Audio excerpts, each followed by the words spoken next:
Terima kasih untuk itu. Nah, hari ini kita akan belajar. Saya itu tadi waktu menerima dari Roh Kudus tema yang kita pelajari, Jeffrey Rusli anak saya ini sudah lama tidak ketemu, hari ini ada. Makasih Jeff, kamu gabung, Papi senang sekali. Ketika saya tadi menerima apa yang Roh Kudus inginkan untuk kita belajar, Joyce, puji Tuhan, saya tuh mikir, masa sih Tuhan harus tema ini lagi? Recording in progress. Tema kita hari ini belajar untuk tidak pernah punya dendam terhadap siapapun juga. Lagi sekali tema kita hari ini belajar untuk tidak memiliki rasa dendam terhadap siapapun juga. Nah, saya mikir, kan kita sudah berkali-kali belajar ya, untuk kita begini, untuk kita begitu, supaya kita nggak punya musuh, kita mengampuni. Tapi tidak tahu hari ini mengapa Tuhan memberikan kita kesempatan lagi untuk kita harus belajar. Saudara, ternyata dengar kalimat ini. Kalau ada yang marah, ya itu orangnya gitu aja. Ternyata lebih mudah hidup ini tidak memiliki uang daripada tidak memiliki dendam. Ayo, pasti yang merasa itu sedang senyum-senyum sekarang. Tapi ini serius. Ternyata hidup tidak memiliki uang itu jauh lebih mudah daripada hidup tidak memiliki dendam. Ayo jujur, kira-kira betul atau salah kalimat saya ini? Nah, ini yang membuat iblis sangat mudah menjatuhkan kita, memisahkan kita, menjauhkan kita dengan Bapa kita di surga. Saudara lihat fakta ini. Sedih sekali. Betul enggak? Ternyata lebih mudah tidak memiliki uang. Tapi tidak sedikit di antara kita sulit kalau hidup tanpa dendam. Maaf, jangan tersinggung. Ini ada komen dari Lampung. Bentar, saya baca dulu itu komennya ini. Lebih mudah membuang uang daripada membuang dendam. Nah, itu dia. Sama aja kalau dibalik pakai kalimat itu. Saudara, ayo kita bertobat. Ternyata membuang uang itu lebih mudah daripada membuang dendam.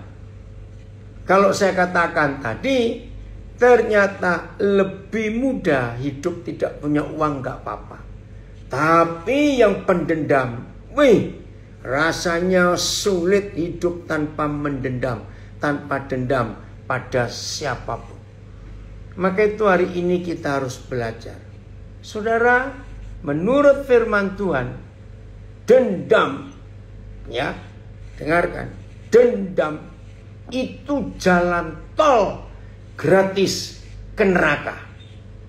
Kok nggak enak betul? Saya ulangi, dendam adalah jalan tol gratis, nggak bayar, untuk ke neraka. Catat itu baik-baik. Maka itu kami berharap, kita semua berharap, tidak ada seorang pun di antara kita setelah dengar firman ini masih tidak sanggup untuk melepaskan pengampunan dan membuang dendam. Diharap tidak ada. Ngeri. Karena kalau sampai masih ada di antara kita, dari LP Martapura Kalsel nulis, dendam itu merusak hati. Itu nggak cuma merusak hati, dendam itu memenuhi neraka. Neraka jadi ramai, jadi penuh karena pendendam. Jadi nggak cuma hati yang rusak, semuanya rusak. Hubungan suami istri rusak, hubungan tetangga, hubungan saudara, hubungan teman, hubungan kakak adik rusak gara-gara dendam. Maka itu ingat, dendam adalah jalan tol gratis ke neraka. Betul Dorma? Ini ibu guru dari Siantar ya kamu Dorma, papa lupa. Ngeri. Dendam itu jalan tol gratis ke neraka. Nah, yang menyedihkan lagi, ternyata setan itu berhasil. Aduh, ini ada saudara saya yang jujur. Saya masih dendam kepada mertuaku dan saya tidak bisa memaafkan dia. Raymond, tidak ada pilihan lain. Harus memaafkan dan mengampuni. Tuhan pasti menolong, asal Raymond mau. Jadi saudara, kalau kita tidak belajar untuk melepaskan, membuang dendam itu. Oke, ada yang komen di Instagram, maaf di Zoom. Dendam itu artinya mengundang kutukan. Betul. Jadi saudara jangan anggap enteng dendam. Dendam itu dimulai karena 3 penyebab. Ya, tolong perhatikan. Dendam itu kenapa dak-dikduk jantungmu? Ini ada komen lagi di Zoom. Kenapa dak-dikduk mendengar membuang duit lebih mudah daripada membuang dendam? Awas ya, yang komen ini kalau saudara tidak membuang dendam, awas. Dendam membuat diri kita tidak tenang. Ini dari Facebook saya. Betul. Pokoknya dendam itu merusak. Jadi hari ini jangan membiarkan iblis menang atas hidup saudara. Wan, senang sekali papa kamu gabung. Ini ada anak saya di sini. Ya, Ben, kamu harus tetap ngampuni ya istrimu. Enggak bisa tidak. Maka itu kalau kita mau hidup di dalam kebenaran ini, hidup ini bebas, hidup ini sehat, hidup ini menyenangkan, hidup ini sukacita, hidup ini bahagia. Serius. Nah, ingat, dendam itu ada 3 penyebab. 1, karena enggak terima. Ayo, betul enggak? Aku enggak terima. Kenapa dia buat itu padaku? Aku tidak terima. Saudara ingat Tuhan Yesus ketika dia diadili dengan cara yang tidak adil. Bahkan diadili dengan sangat jahat dan kejam. Untuk kita, gara-gara saudara dan saya, dia diadili sampai seperti itu, diludahi, ditinju, dicambuk sampai hancur punggungnya. Suruh mikul kayu salib yang beratnya sekian puluh kilo. Lapas Pasuruan berkata, dendam sumber segala kejatuhan. Terima kasih dari Lapas Pasuruan. Sudah begitu dikasih duri di kepalanya. Lalu kaki tangannya dipaku. Demi siapa? Demi kita. Bayangkan kalau saat itu Tuhan Yesus berkata, aku gak terima, aku gak terima. Maka saudara dan saya pasti sudah ada di neraka. Maka itu jangan berkata tidak bisa membuang dendam. Harus bisa. Karena Tuhan Yesus sudah melakukan itu. Maka itu saudara, kata tidak terima harus kita ubah jadi kata aku menerima atas perlakuan yang tidak adil dari orang itu, dari siapapun juga. Maka kalau saudara dan saya bisa menerima perlakuan saudara-saudara kita atau siapa saja terhadap kita, maka dendam itu akan pergi. Jadi ingat, penyebab dendam yang pertama karena kita tidak terima. Nah, karena tidak terima itu otomatis jadi menuntut balas. Kedua, Orang dendam itu penyebabnya karena harga dirinya diinjak-injak dan direndahkan. Nah, itulah orang sombong. Maaf, jangan tersinggung dan jangan marah. Kalau saudara tersinggung nggak marah, ya mungkin saudara orang sombong itu. Maaf ya, maaf. Jadi penyebab dendam yang kedua adalah harga dirinya diinjak-injak, diremehkan, direndahkan. Tuhan Yesus tolong kami semua yang sedang belajar saat ini, baik via Zoom, Instagram, Facebook, dan rekaman audio ini. Kalau ada di antara kami, Papa, begitu tinggi harga dirinya, begitu sombong, hidupnya merasa paling hebat, paling pintar, paling suci, paling sempurna, sehingga dia merasa diinjak-injak harga dirinya. Hari ini kami semua pulih dan menang. Bahkan kami berani berkata, lakukan terus setan untuk menginjak-injak harga diri kami. Saudara, ini yang kita harus pulihkan hidup kita. Ada yang komen di Facebook, makasih Medi. Menyimpan dendam ibaratkan menyimpan racun dalam tubuh. Betul. Itu yang saya rasakan. Jangan nak, ayo hari ini. Nah, ini cucu saya dari Malang. Dendam itu tidak enak, Opa. Abi pernah dendam sama Papa dan sampai pernah menyumpahin Papa mati karena dendam.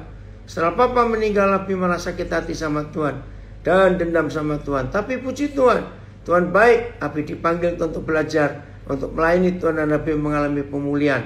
Abi lepas dari dendam. Nah, ini contohnya. Bayangkan, sudah dendam dengan papanya, lalu papanya meninggal, dia dendam dengan Tuhan. Wih, betapa beraninya kita ini sampai dendam dengan Tuhan juga. Jangan sampai ada. Mungkin cara bertanya, kenapa sih? Masa sih ada orang bisa dendam dengan Tuhan? Ada. Orang yang dendam dengan seseorang dan orang itu tidak berubah, makin jaya, makin sukses misalnya, maka yang dendam pada orang yang jadi makin sukses itu bisa dendam kepada Tuhan. Karena begini, Tuhan kenapa orang jahat itu kau biarkan sukses? Jadi orang ini malah dendam kepada Tuhan. Berani sekali ya ada orang dendam kepada Tuhan. Ayo hari ini kita bertobat, saudara. Puji Tuhan nak, kalau kamu sudah tidak, haleluya. Ini yang kita harus lakukan dalam hidup ini. Oh, mengampuni itu indah, betul. Ini ada dosen dari salah satu universitas swasta di Surabaya tanya, harga dirinya kena diskon itu. Maka itu karena harga dirinya didiskon, jadi dia dendam, dia nggak terima. Ayo kita berubah. Penyebab yang ketiga, kenapa bisa dendam? Karena merasa dirugikan. Mungkin harta, mungkin waktu, mungkin kesempatan. Gara-gara kamu itu hartaku habis. Gara-gara kamu itu sampai aku kehilangan kesempatan. Nah, inilah 3 penyebab utama mengapa orang bisa dendam. Saya ulangi, yang nomor 1 karena nggak terima. Nomor 2, harga diri diinjak-injak. Saya pakai istilah bu dosen ini karena harga dirinya didiskon. Yang ketiga, karena tidak mau rugi, nuntut. Pilihan ada di tangan kita hari ini. Kita mau bagaimana dengan keadaan ini? Maka itu saat ini tidak ada pilihan lain.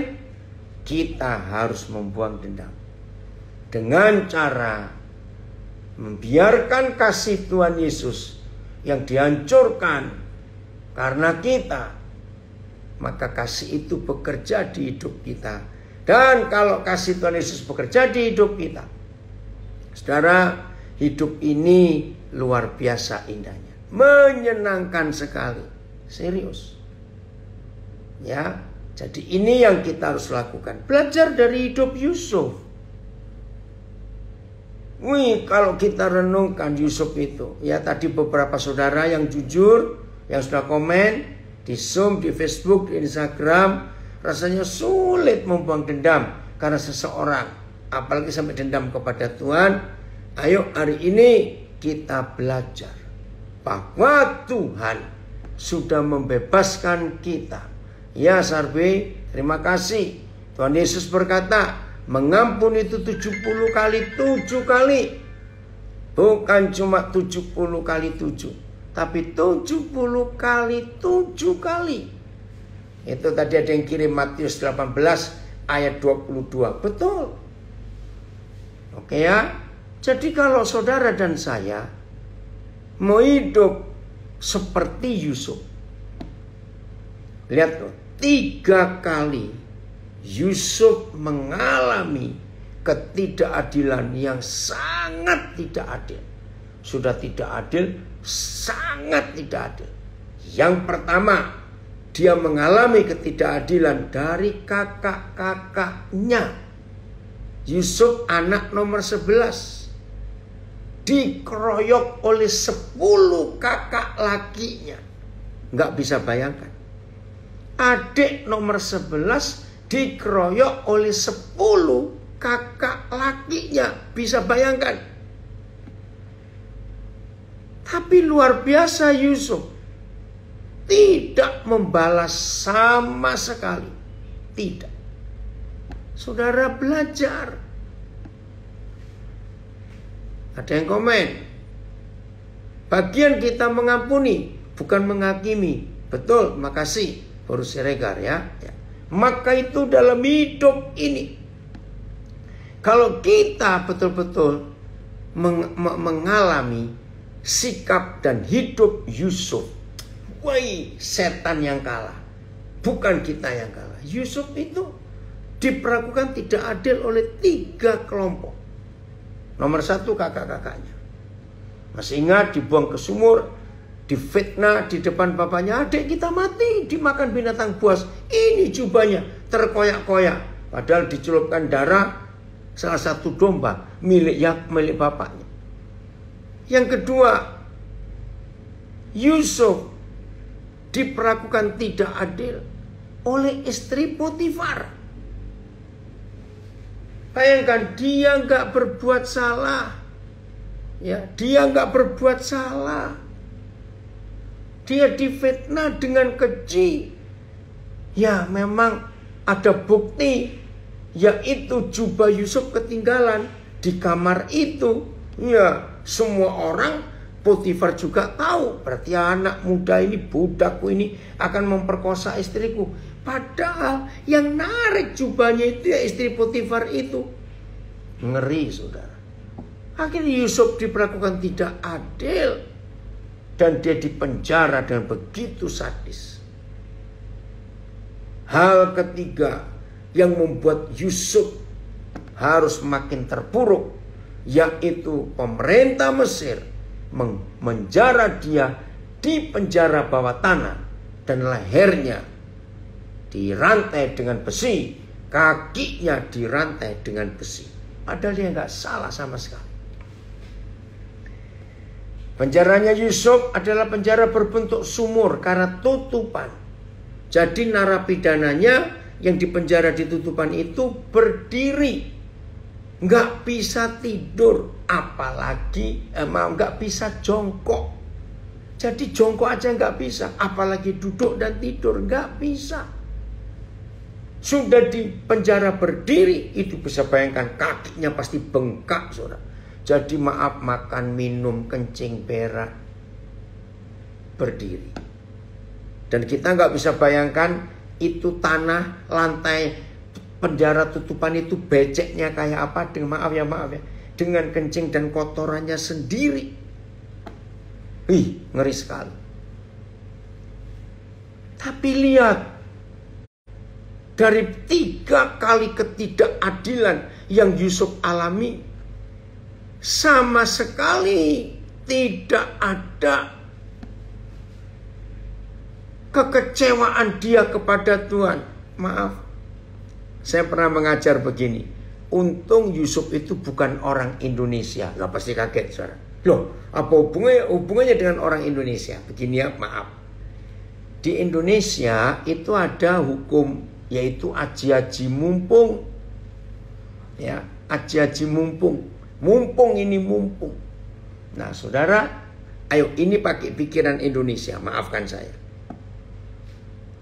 Potifar itu pejabat tinggi loh, kerajaan Firaun, pejabat tinggi. Antara eselon 2 atau eselon 3. Karena dia setara dengan menteri. Bisa nggak Yusuf berpikir begini? Wih, mumpung ini. Kalau sampai aku mau menuruti permintaan istri pejabat ini. Coba dengar ya, jujur ya. Jujur, maafkan saya berpikir seperti itu. Wih, kalau aku nuruti permintaan istri pejabat ini, nasibku pasti berubah. Betul tidak? Pasti istri Potifar ini akan mengubah nasib Yusuf. Nggak jadi budak lagi. Tapi Yusuf tidak. Dia lari. Bukan lari di tempat ya. Awas kalau sampai lari di tempat. Lain lagi ceritanya. Yusuf lari. Saudara, ini yang kita harus tahu. Sadis sekali perlakuan itu, ketidakadilan. Yusuf gak pernah protes. Apalagi kepada Tuhan. Nah, ini dia. Saya mikir begini. Jadi untung ya Yusuf bukan orang Indonesia. Kalau Yusuf orang Indonesia, habis sudah. Habis, pasti habis. Ya udah, dia nuruti aja. Nah, begitu Yusuf mentaati Tuhan, tidak mau berzina, tidak mau berbuat dosa, tapi malah hukumannya penjara. Coba renungkan. Bisa nggak Yusuf itu berkata begini kepada Tuhan waktu dia di penjara? Tuhan, kalau tahu aku taat, tidak berbuat dosa, tidak berzina dengan istri Potifar, dan ternyata aku malah masuk penjara seperti ini, dan aku disiksa seperti ini. Tahu begitu, lebih baik aku berzina. Pasti aku nggak menderita seperti ini. Coba renungkan kalimat yang saya baru katakan ini. Ayo jujur jawab. Bisa nggak Yusuf marah kepada Tuhan karena ketaatannya hasilnya penderitaan? Jujur, semuanya jawab. Harus mikir. Termasuk Raymond, terima kasih kamu jujur. Tapi Koden minta sungguh-sungguh hari ini selesai dengan mertuamu, Raymond. Tuhan tahu kejujuran hatimu berat buat kamu, tapi Tuhan pasti sanggup menolong kamu asal Raymond siap. Belajar dari hidup Yusuf, Raymond. Ini ada komen. Glory haleluya. Pelajaran firman hari ini semakin memberikan kekuatan untuk terus belajar mengampuni, tidak dendam, walau kita diperlakukan tidak adil dan terus dihakimi. Terima kasih Bapak Yahweh. Puji Tuhan. Saya ulangi lagi supaya tidak ada seorang pun di antara kita yang sempat kecewa dengan Tuhan. Tuhan, kalau tahu aku taat, aku hidup kudus, hidup benar, ternyata hasilnya penderitaan seperti ini, lebih baik aku berbuat zina. Puji Tuhan, Yusuf tidak seperti itu. Komen dari Lawang, bisa Pak kalau Yusuf mau. Tapi Yusuf tahu siapa dia di hadapan Tuhan, dan Yusuf memilih untuk merendahkan hati di hadapan Tuhan. Amin. Nah, ini pilihan kita untuk hidup tidak dendam. Saudara, ayo kita lakukan kebenaran. Rekomend di Zoom. Kita masuk 1 Desember, ini bulan Natal. Sangat indah kalau Tuhan yang maha kuasa mau jadi manusia seperti kita. Lalu gak cuma jadi manusia, dia angkat kita tinggi-tinggi, setara dengan dia, sejajar dengan dia. Ini arti Natal, dan Tuhan sudah melakukannya. Maka itu kita harus melakukan juga untuk saudara-saudara kita yang menyakiti, yang menghakimi, yang mengkhianati, ya, yang merugikan, yang memfitnah. Pokoknya yang tidak enak yang dilakukan oleh saudara kita, saudara dan saya hari ini harus ambil putusan. Ampuni, aku tidak mau dendam. Wih, hidup tidak dendam itu indah, saudara. Hidup penuh pengampunan itu lega. Dari Malang, pengenalan akan Bapa Yahweh yang benar membuat kita jadi mengerti Dia dan gak mudah salah faham atau sakit hati. Betul sekali. Ya Rita, puji Tuhan bisa ikut belajar juga ya. Terus belajar firman Tuhan. Oh, ada yang tanya bagus ini ya. Bagaimana menghadapi mertua yang menganggap menantu sebagai investasi atau memanfaatkan? Kalau sudah disebut mertua atau orang tua, itu pasti bisa mati. Jadi nggak apa-apa, asal tidak mau asal kita punya hikmat menghadapi mertua itu. Nah, yang jadi suami atau istri, ya saya nggak tahu ini yang tanya ini istri atau suami, ya itu harus jadi penengah karena dia adalah anak mertuamu, itu dia, ya. Jadi saudara, firman Tuhan ini luar biasa, harus kita bisa menang, oke? Jangan mau dikalahkan oleh si iblis. Gitu. Pokoknya saudara, kalau saudara dan saya mau tunduk pada keadilan Tuhan, hidup ini luar biasa.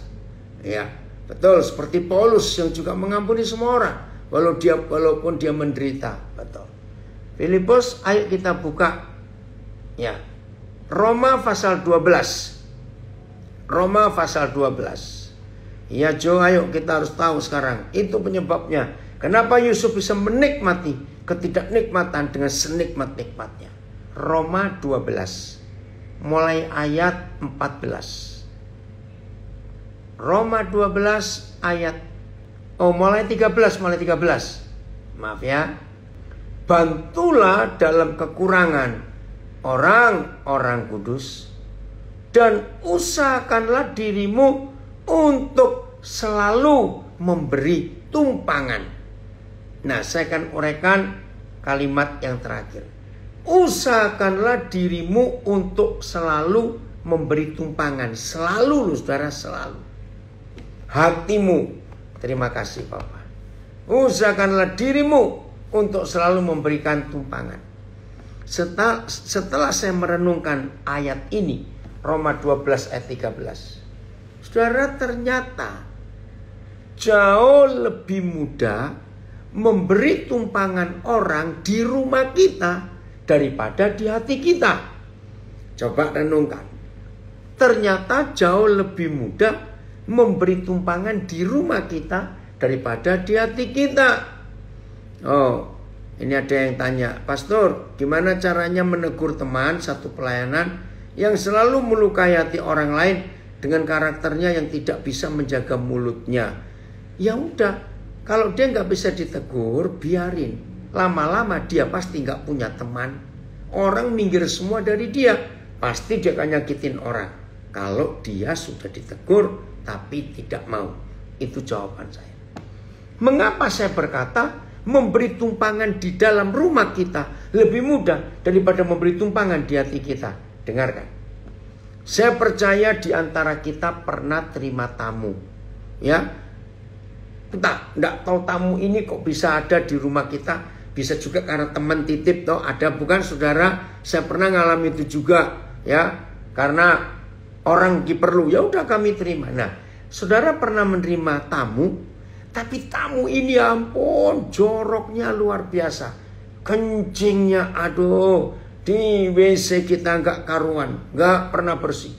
Makannya banyak juga. Untung cuma 3 hari di rumah. Nah, waktu mereka pamit atau dia pamit, wajar toh kita basa-basi. Kalau ada apa-apa yang nggak enak, maafkan kami ya. Nah, ya, terus setelah mereka pamit, wajar nggak kita basa-basi gini? Oh ya, kapan balik lagi? Itu mulutnya.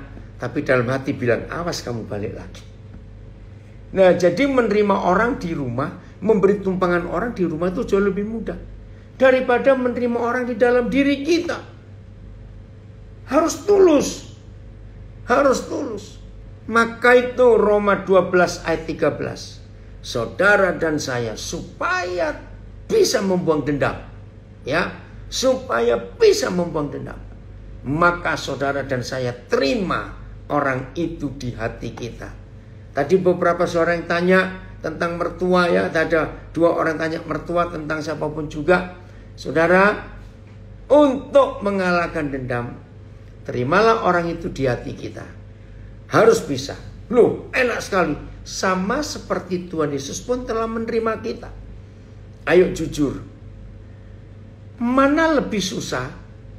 Yesus menerima kita di hatinya dengan semua kebejatan, kekurangan ajaran, kedurhakaan, kerusakan hidup ini.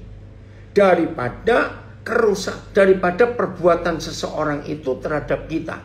Ayo mikir, mana yang lebih berat, mana yang lebih susah, mana yang lebih menyakitkan, yang kita buat kepada Tuhan atau yang orang itu buat kepada kita.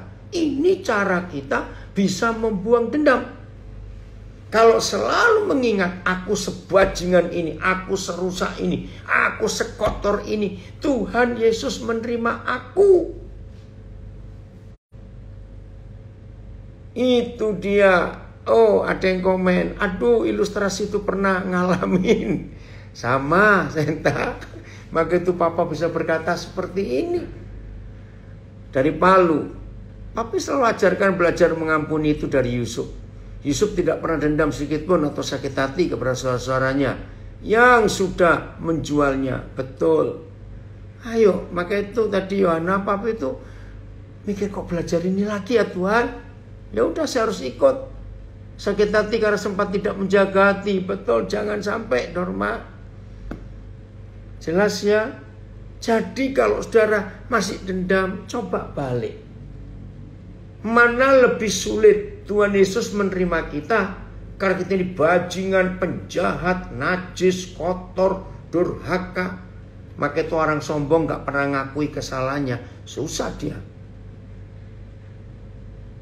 Daripada kita harus, ada yang pernah diusir dari rumah hamba Tuhan. Puji Tuhan, itu latihan untuk tidak dendam. Jadi jauh Tuhan Yesus lebih susah menerima kita daripada saudara dan saya menerima orang yang begitu jahat kepada kita. Ini caranya. Ayat 14 Filipus, Roma 12. Roma 12 ayat 14. Kita lihat ayat ini. Berkatilah, lah ini yang gak enak, betul. Berkatilah orang yang sering mengajak kamu makan gratis. Bukan, kok enak. Berkatilah orang yang suka memberi hadiah kamu. Bukan. Berkatilah orang yang memberikan mobil kamu baru-baru ini. Bukan. Baca baik-baik. Roma 12 ayat 14. Ayo, yang masih punya dendam, belum bisa buang dendam, baca. Berkatilah siapa yang menganiaya kamu.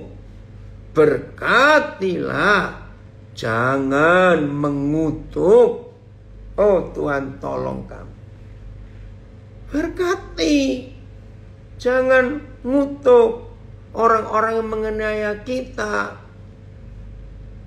Ayo, kita lakukan kebenaran ini dalam kehidupan kita. Ayat 15. Bersukacitalah dengan orang yang bersukacita. Menangislah dengan orang yang menangis. Wow, firman ini luar biasa. Saudara, maka itu kalau kita mau hidup sesuai dengan apa yang Tuhan kehendaki, hidup ini luar biasa. Terima kasih kesaksian dari Sumba. Dengan dengar khotbah Papa selama ini tentang pengampunan dan jangan dendam, akhirnya saya dipulihkan dengan firman berkuasa memulihkan. Terima kasih. Ya. Jadi yang pernah diusir dari rumah hamba Tuhan sudah mengampuni ya, tidak boleh ingat-ingat itu. Nah, bagi saudara-saudara yang masih punya musuh, ayo hari ini kita berubah. Ya, Tuhan akan menolong kita pasti kalau kita mau.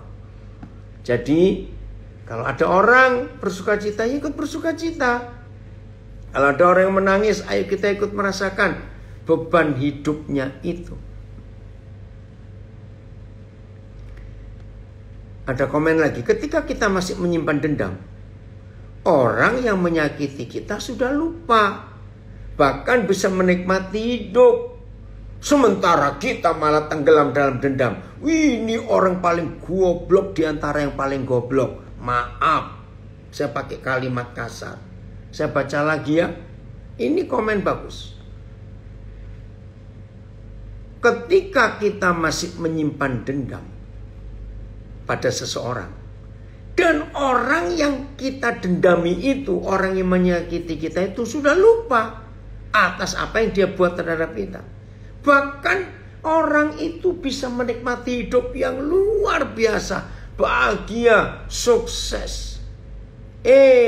Sementara saudara yang tidak mau membuang dendam itu, saudara malah tenggelam di dalam dendam.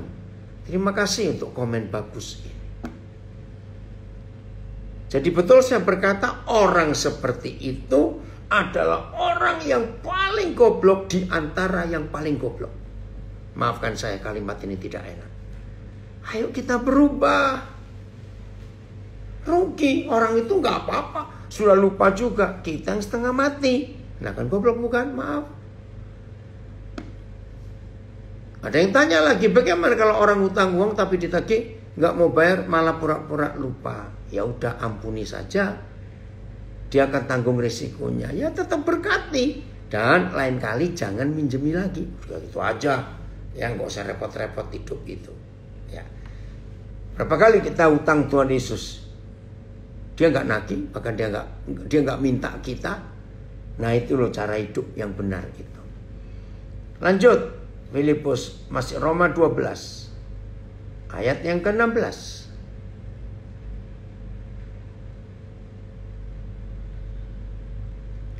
Hendaklah kamu sehati sepikir dalam hidupmu bersama. Nah ini loh.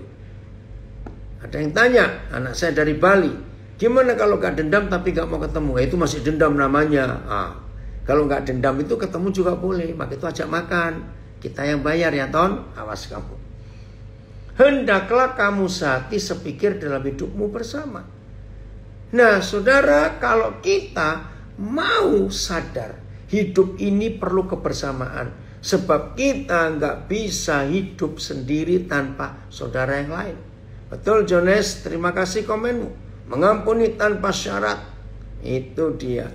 Ya Catur, haha benar. Berapa kali ya kita sering hutang sama Tuhan tapi nggak pernah bayar. Serius. Ya ada yang tanya lagi. Gimana sebaliknya kalau kita udah melupakan orang yang menyakiti kita, ternyata dia masih terus menyakiti kita. Apa kita perlu menjauh saja? Bagaimana? Nggak perlu. Ya, ingat ada istilah dalam hidup ini. Kalau ada orang memberi sesuatu kepada kita, sesuatu itu bisa yang baik, bisa yang buruk, bisa yang jelek, nggak tahu, pokoknya sesuatu. Kalau kita tidak menerima yang dia beri, ingat, maka pemberian itu jadi milik siapa? Renungkan. Kalau kita diberi sesuatu, tapi kita tidak mau menerima pemberian itu, maka pemberian itu jadi milik siapa? Ya milik yang beri. Nah begitu pula pertanyaan ini. Kalau saudara disakiti, jangan terima. Biar dia yang menerima kesakitan itu. Nah, maka itu saya balik yang bertanya, saya nggak kenal siapa ini. Jadi kalau saudara disakitin orang dan saudara menerima yang dia buat, yaitu bodohnya saudara. Ngapain terima? Saya tidak mau. Contoh yang saya pernah berikan. Kalau kita berdiri di suatu tempat, lagi nunggu sesuatu, lagi nunggu orang. Tiba-tiba ada orang lewat di depan kita. Langsung ngomong, gak kenal lu, anjing kamu. Saya gak akan marah dan tidak bereaksi. Loh kenapa? Karena saya bukan anjing. Maka itu lucu kalau saudara bukan anjing, ya. Tapi ada orang ngatain anjing lu, saudara tersinggung. Anjingnya aja dikatain anjing gak tersinggung kok. Masa kita harus tersinggung? Nah, jadi kalau ada orang ngatain kita anjing lu dan kita gak terima, berarti anjingnya kemana? Ya dia dong. Maaf. Jadi orang yang menyakiti kita tidak akan bisa menyakiti kita kalau kita tidak terima apa yang dia buat. Jadi gampang sekali. Maaf, kembali Filipus belum selesai. Roma 12. Jadi kebersamaan kita dalam hidup ini penting. Ya, kebersamaan kita, hidup bersama. Hendaklah kamu sehati sepikir dalam hidupmu bersama. Janganlah kamu memikirkan perkara-perkara yang tinggi. Nah ini loh, ketika orang itu terlalu tinggi mikirkan hidupnya, maka begitu ada orang yang merendahkan dia, dia protes, dia teriak, dia nggak terima. Isman, kamu masih di Bali atau sudah balik ke Jakarta, nak? Jelas ya? Jadi kita jangan memikirkan perkara-perkara yang tinggi supaya nggak gampang tersinggung, nggak gampang sakit hati. Orang yang sudah di tempat yang rendah, dengarkan. Orang yang sudah posisinya sangat rendah, saya ulangi lagi, maka itu yang masih bisa dendam karena posisi saudara yang terlalu tinggi. Maka itu Roma 12:16 ini luar biasa. Hendaklah kamu sehati sepikir dalam hidupmu bersama. Janganlah kamu memikirkan perkara-perkara yang tinggi, tetapi arahkanlah dirimu kepada perkara-perkara yang sederhana. Janganlah menganggap dirimu pandai. Ini loh, orang-orang yang melanggar Roma 12 ayat 16 ini yang paling gampang punya dendam. Karena dia mikirnya aku ini hebat, aku ini sempurna, aku ini paling tinggi, aku ini begini, posisiku begitu. Tolong Filipus pakai terjemahan yang lain. Ya, saya mau lihat ayat 16 ini terjemahan lain supaya kita tahu. Oh, masih lama ya, nak? Nanti papa boleh telepon kamu ya, Isman. Ayat 16 ayat. Milikilah pikiran yang sama satu sama lain. Jangan memikirkan hal-hal yang tinggi, melainkan bergaulah dengan mereka yang dianggap rendah. Janganlah menganggap dirimu pandai.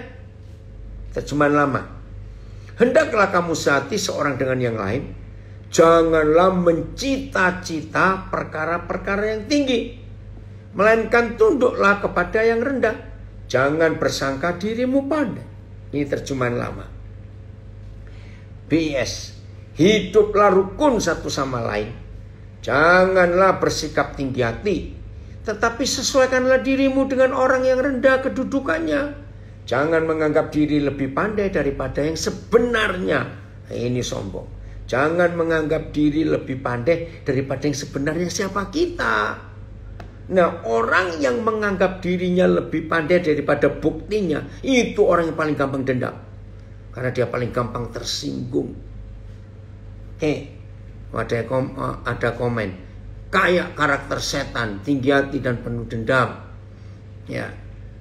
Ada yang tanya anak saya di Bali, Pak, lawan kata dendam itu damai bukan? Bukan. Kenapa orang lebih gampang dendam ketimbang damai? Yaitu karena harga diri tadi, nak. Karena gak mau rugi. Itu dia. Maka itu rendahkan hati. Damai itu segala-galanya, luar biasa. TSI. Hendaklah hati kita, hendaklah kita sehati sepikiran. Janganlah ada yang merasa dirinya lebih penting dari orang lain, tetapi selalu bersedia bergaul dengan orang biasa. Wih, ada orang begitu memang. Suka ketemu yang tinggi, orang pejabat-pejabat. Dan janganlah menganggap dirimu pandai. Nah, saudara, saya beri contoh tadi. Orang yang posisinya sudah di tempat yang paling rendah, dengar ya, orang yang posisinya sudah di tempat yang paling rendah, maka orang itu sudah nggak bisa direndahkan lagi. Sudah mepet di situ kok. Tapi orang yang posisinya terlalu tinggi, itu yang gampang dihantam. Ya.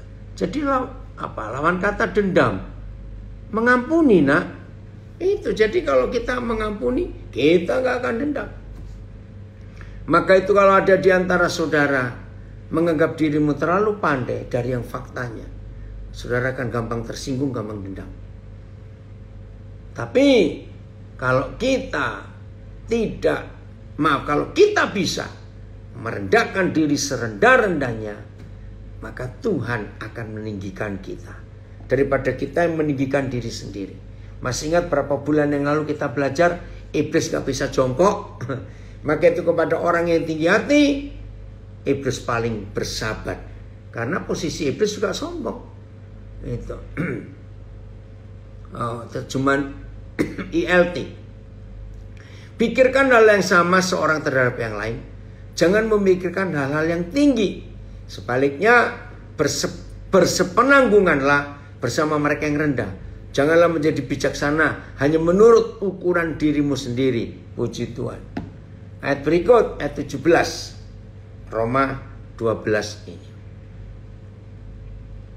Ayat 17. Janganlah membalas kejahatan dengan kejahatan. Stop.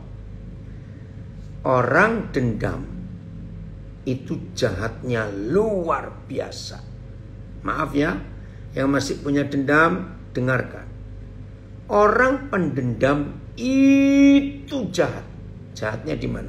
Karena orang pendendam itu hanya satu tujuan akhirnya. Orang yang membuat dia dendam harus cepat mati. Wih, ini jahat, saudara. Padahal Tuhan ingin kita hidup. Saya ulangi, orang pendendam itu jahat dari yang paling jahat. Karena ujungnya dia tunggu orang itu mati. Itu baik dia baru puas. Wih, kejam sekali. Tapi ingat ya saudara, kalau sampai dia meninggal dan saudara belum berdamai, ingat, saudara masih membawa dosa. Saya ulangi lagi, dendam adalah jalan tol gratis ke neraka. Catat itu. Saya ulang, dendam adalah jalan tol gratis ke neraka. Tuhan, kami mau berubah. Saya ulangi ayat 17. Janganlah membalas kejahatan dengan kejahatan. Lakukanlah apa yang baik. Woi, keren. Bagi semua orang. Lakukan apa yang baik bagi semua orang. Ini perintah. Janganlah balas kejahatan dengan kejahatan. Jangan, saudara. Oke, nah ayat 18 ini saya paling suka, senang sekali. Sedapat-dapatnya, kalau hal itu bergantung padamu, hiduplah dalam perdamaian dengan semua orang. Ada komen dari ibu dosen, dendam itu bisa bikin kita nggak jelas melihat rencana Tuhan dalam hidup kita. Betul. Kabur, rusak karena makin jauh dari Tuhan. Nah, coba Filipus ayat 18 dari berapa terjemahan. Ya. Kata ini bagus. Sedapat-dapatnya kalau hal itu bergantung padamu, pada saudara dan pada saya, hiduplah dalam perdamaian dengan semua orang. Puji Tuhan. Ya, tunggu. Berapa terjemahan? Ntar ini zoomnya keluar. Oke. Recording in progress. Ya.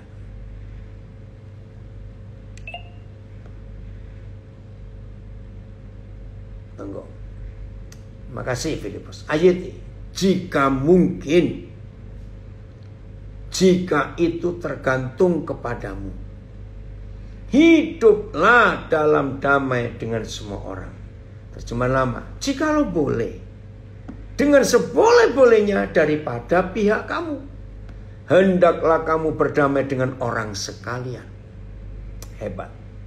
BIS, dari pihakmu, berusahalah sedapat mungkin untuk hidup damai dengan semua orang. TSI, sedapat mungkin dari pihakmu, berusahalah untuk hidup damai dengan semua orang. Nah, saudara, berarti tidak dendam itu nggak tergantung Tuhan. Oke, terima kasih FIH. Itu tergantung kita. FIH. Janganlah bertengkar dengan siapapun. Usahakanlah hidup dalam perdamaian dengan setiap orang. Ini FIH-nya. Ada komen, wah, mengalahkan dendam harus menaruh orang yang menyakiti kita di hati kita. Betul. Mengampuni tanpa syarat itu hak mutlak. Hak mutlak bagi semua orang yang menjadi murid Tuhan Yesus. Dendam itu membuat damai sukacita Kristus hilang dari hati kita. Betul. Dendam adalah jalan tol gratis ke neraka. Ih, serem katanya. Maka itu harus seperti itu.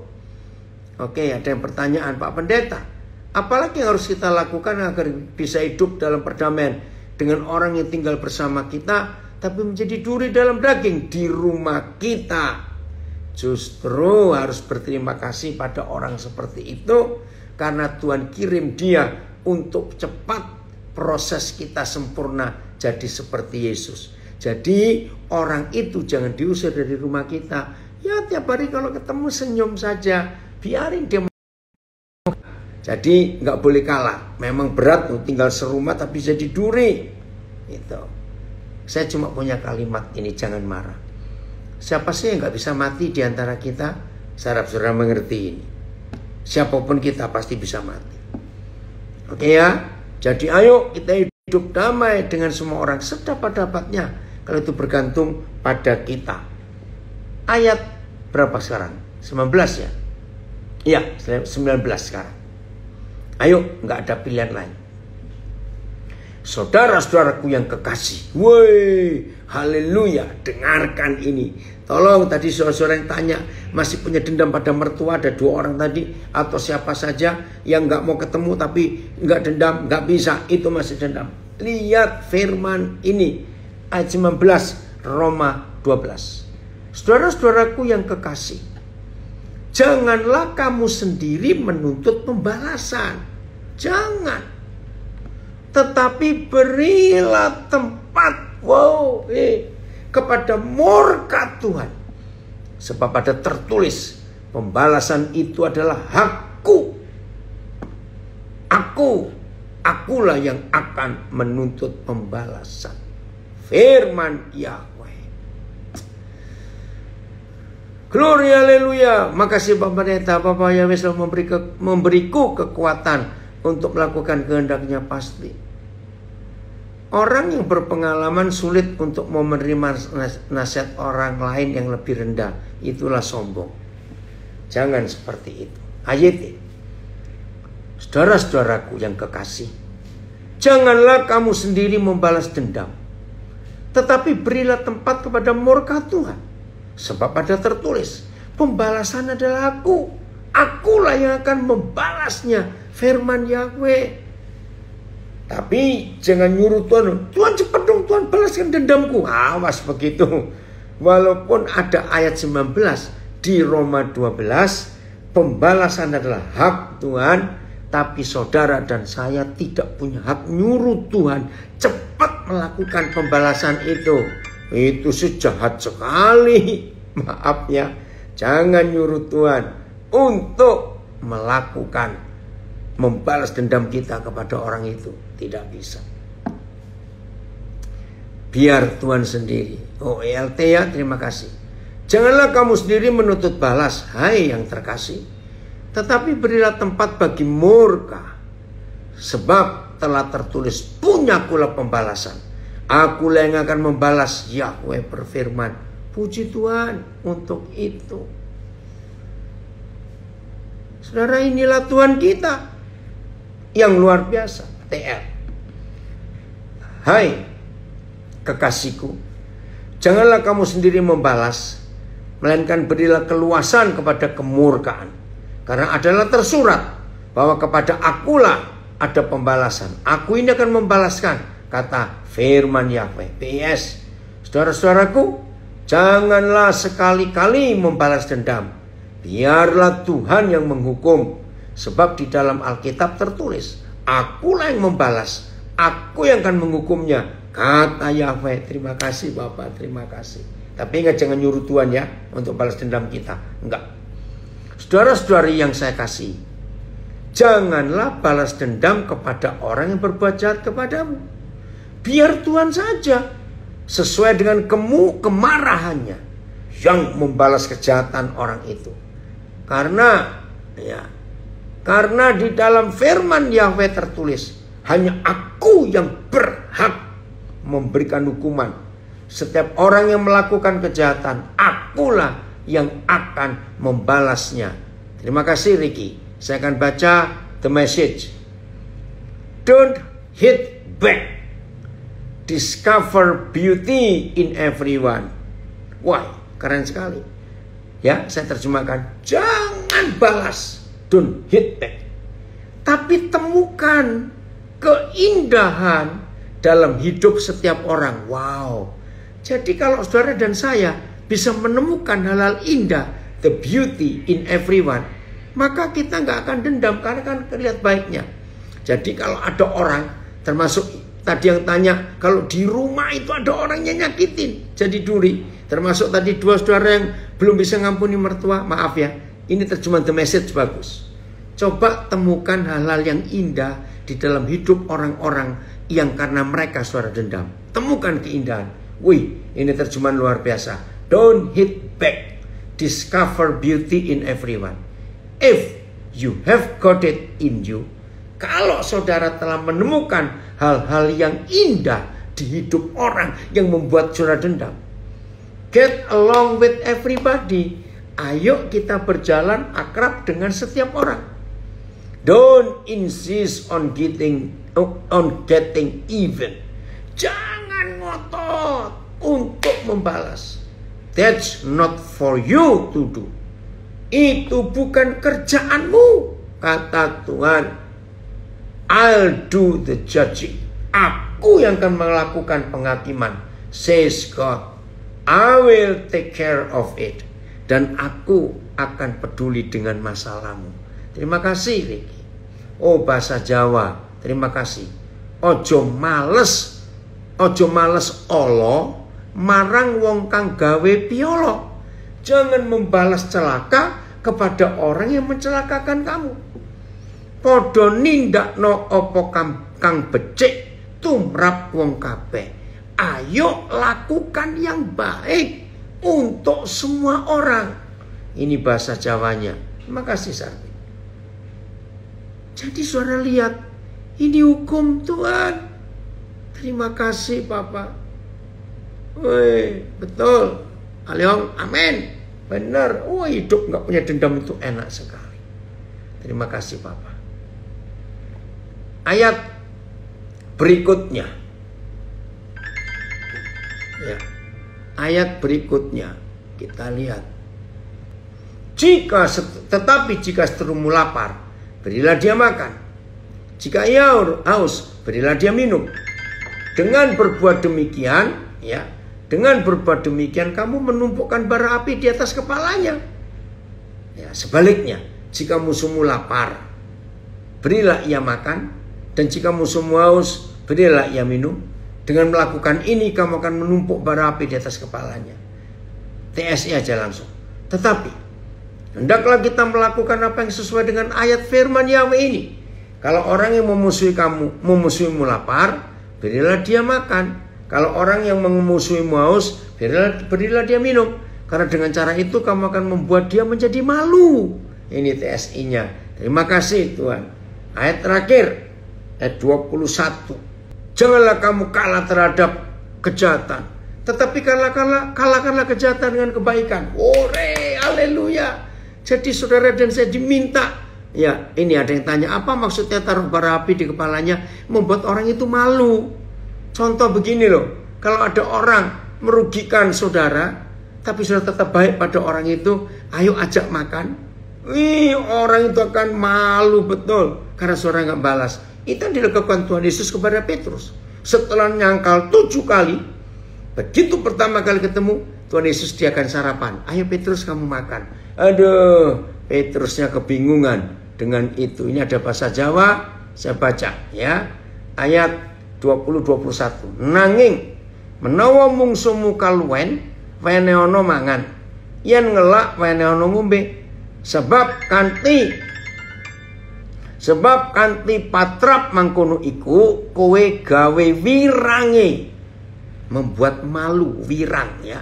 Sebab prasasat numpuk mawa ing sirahe. Kowe aja nganti dikalahke dening piyala dengan celaka, dengan kejahatan. Nanging piyala iku kalahno sarana kebecikan. Ya, jadi kalahkan kejahatan, itu yang kebaikan. Puji Tuhan untuk kebenaran ini. Lagi sekali semua kita berharap tidak ada seorang pun di antara kita setelah dengar firman ini tetap menjadi pendendam. Merdeka, katakan begitu saudara, dari semua kehidupan kita. Kita sungguh-sungguh diberkati, lega loh. Hidup itu enak kalau nggak punya dendam. Senengnya luar biasa. Haleluya. Tuhan Yesus memberkati kita semua dan jadilah pelaku firman.